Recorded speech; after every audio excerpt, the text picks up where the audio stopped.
जय हिंद। हम सभी अभी प्राचीन भारत पढ़ रहे हैं और प्राचीन भारत के प्रमुख स्रोत हैं उनके विषय में अभी हम सब पढ़ रहे हैं। इसके पूर्व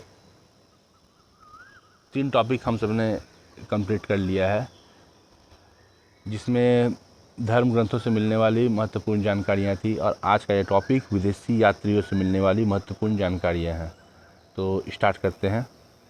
यूनानी एवं रोमन लेखक टेसियस, यह एक ईरान का राजवैद थे। भारत के संबंध में इनका जो विवरण था वो आश्चर्यजनक कहानियों से परिपूर्ण होने के कारण अविश्वसनीय है। दूसरा हुए हेरोडोटस, इन्हें इतिहास का पिता कहा जाता है। इसने अपनी पुस्तक हिस्टोरिका में 5वीं शताब्दी ईसा पूर्व में भारत फारस, जो कि ईरान है, का संबंध का वर्णन किया है, परंतु इनका विवरण भी अनुश्रुतियों एवं अफवाहों पर आधारित है। सिकंदर के साथ आने वाले लेखकों में निर्याकस, आनेसिक्रिटस या आसिस्टोबुलस का विवरण अधिक प्रमाणित एवं विश्वसनीय माना जाता है। मेगास्थनीज यह सेल्यूकस निकेटर का राजदूत था जो चंद्रगुप्त मौर्य के राज दरबार में आया था। इसने अपनी पुस्तक इंडिका में मौर्य रीजन समाज के विषय में लिखा है। डायमेकस या सीरियन नरेश आंतियोकस का राजदूत था जो बिंदुसार के राज दरबार में आया था और इसका विवरण भी मौर्य युग से संबंधित है। डायनिशियस या मिस्र नरेश टॉलमी फिलडेल्फस का राजदूत था जो अशोक के राज दरबार में आया था और उस समय की जानकारी ये देता है। टॉलमी, इसने 2वीं शताब्दी में भारत का भूगोल नामक पुस्तक लिखा। प्लिनी जो है ये नेचुरल हिस्ट्री नामक पुस्तक लिखा। इसमें भारतीय पशु, पेड़ पौधे, पदार्थों आदि के विषय में जानकारी प्राप्त होती है। पेरिपल्स ऑफ द अर्थियन सी, ये बेनाम लेखक थे जो कि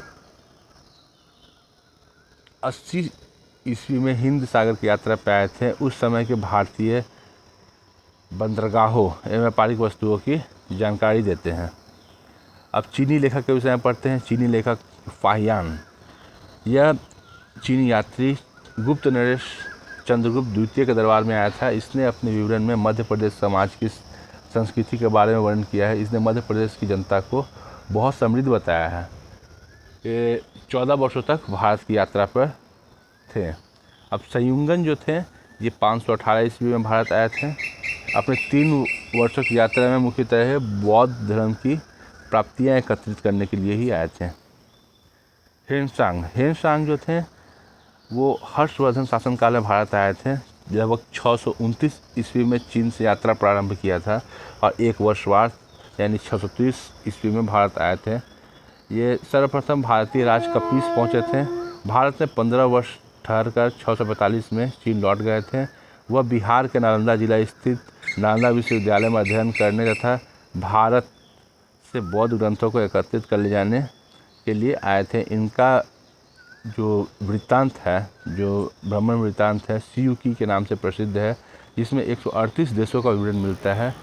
इसने हर्षकालीन समाज, धर्म, राजनीति के बारे में वर्णन किया। इसके अनुसार सिंध का राजा शूद्र था। हेनसांग बुद्ध की प्रतिमाओं के साथ साथ सूर्य और शिव की प्रतिमाओं की भी पूजा किया करते थे। हेनसांग के अध्ययन के समय नालंदा विश्वविद्यालय के कुलपति आचार्य शीलभद्र थे। यह विश्वविद्यालय बौद्ध दर्शन के लिए प्रसिद्ध था। जो नालंदा विश्वविद्यालय था वो बौद्ध दर्शन के लिए बहुत प्रसिद्ध था। अब चीन यात्री इतिसंग, यहाँ गलत लिखा हुआ इतिसंग थे, यह 7वीं शताब्दी के अंत में भारत आए थे। इसने अपने विवरण में नालंदा विश्वविद्यालय विक्रमशिला जो भागलपुर में था, विक्रमशिला विश्वविद्यालय तथा अपने समय के भारत का वर्णन किया था। अब आगे देखते हैं अरबी लेखक अल-बरूनी। यह मोहम्मद गजनवी के साथ भारत आया था। अल-बरूनी जो है अल-बरूनी जो है वो खिज देश यानी जो आधुनिक तुर्कमेनिस्तान है वहाँ का रहने वाला था।